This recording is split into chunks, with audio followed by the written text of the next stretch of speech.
Have you ever wondered why almost all of the world's major companies are run by Indian people, but yet there is not a single brand from India? Correction has become severe enough that no Indian company currently features among the world's top 100 listed firms. When you think of brands like Apple, Nike, Ferrari or Louis Vuitton, it's hard to name an Indian equivalent. Take any department, you can't even name a single brand. So why is that? In this video, we are going to explore the 4 fundamental reasons behind this paradox.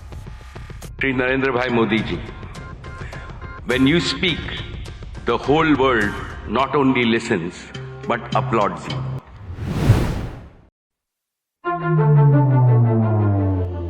If you look at the industrialization in India was completely different from other nations. Look at countries that created iconic global brands: Japan, South Korea, Germany and the United States. These countries built industries around products sold directly to consumers. To succeed, their companies had to earn people's trust, attention and loyalty, not just make a good product, but build a memorable brand. But India's story was different. When India liberalized its economy in 1991, the world was entering the internet age. Ladies and gentlemen, I want to share with you that the world has changed. Beyond recognition, we in this country have to wake up to the harsh new realities of this world. Western companies were looking to reduce costs by outsourcing software development, IT services, and business operations. India was perfectly positioned for this opportunity. The United States imports oil from Saudi Arabia, cars from Japan, TVs from Korea, and whiskey from Scotland. So what do we import from India? We import people, really smart people. We had millions of English-speaking engineers, lower labor costs, and strong technical talent. So instead of exporting consumer products, India exported expertise.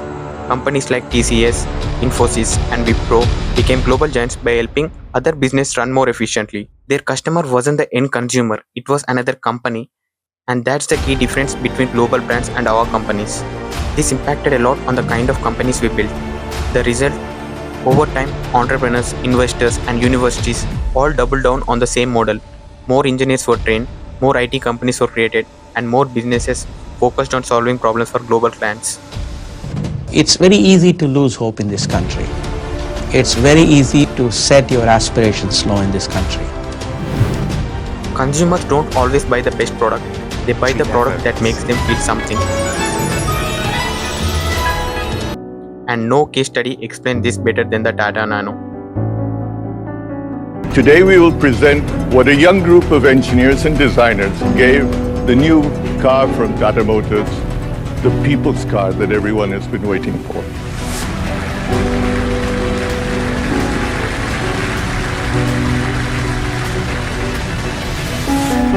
When Tata Motors launched the Nano in 2008, it was an engineering marvel. It was designed to be the world's most affordable car, costing around 1 lakh rupees. Many believed it would transform transportation across developing countries. On paper, the Nano created incredible value. But when it comes to the reality, it failed in the Indian market. One of the main reasons for this failure is the entire marketing campaign revolved around one message: the world's cheapest car. Functionally, that sounded impressive. Psychologically, it was disastrous. Because a car is a symbol of achievement. It's something people proudly park outside their home. It's something friends and family notice. By calling it the world's cheapest car, Tata unintentionally turned affordability into a social label. Instead of making people feel proud to own it, the positioning made many consumers feel they were buying the car because they could not afford anything better. Well, now compare that with Apple. Apple does not market the iPhone by saying it's the cheapest phone you can buy. It talks about creativity, innovation, privacy, design. Owning an iPhone isn't just about making calls. For many consumers, it's about what the brand represents. The Tata Nano created tremendous functional value. Apple created emotional value. One solved a problem, the other became an aspiration. And that's one of the biggest differences between a successful product and a global brand. To me,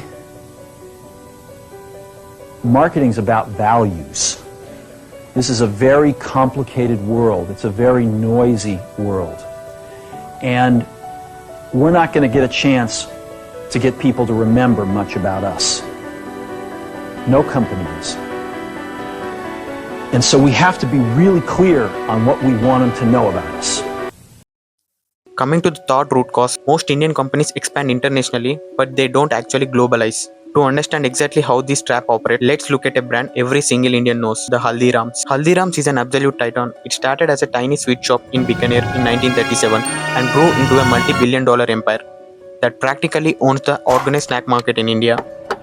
On paper, Haldirams is already a global player. They export their legendary bhujia, sev, and gulab jamun to over 80 countries across the globe. But if you look closer, who is actually buying it? It's the Indian people who are living in abroad. Haldiram's has opened their first restaurant in central London, and I'm off to try the infamous chole bhature. Because why will the foreigners will buy it when they don't understand what the product is actually? Mini Bacardi. What? Mini Bacardi. No, Bakarwadi. Blackhearted. Look at the McDonald's. Instead of trying to force feed Western fast food, they understood the Indian consumer psychology. Knowing that massive portion of India is vegetarian, they launched a completely meat-free menu featuring iconic items like the McAloo Tikki and McVeggie. They even modified their kitchen to completely separate vegetarian cooking areas to build consumer trust. As a result, That's my McDonald's. if McDonald's could adapt to India without stop being McDonald's, why can't Indian brands adapt to the world without stop being Indian?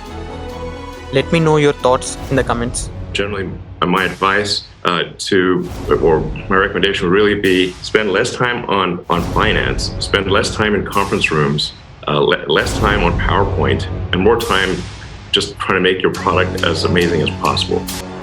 Coming to the final reason, it's surprisingly simple. Sometimes having a huge advantage can also become your biggest limitation. India has one of the largest consumer markets in the world, more than 1.4 billion, a rapidly growing middle class, and millions of new consumers entering the market every year.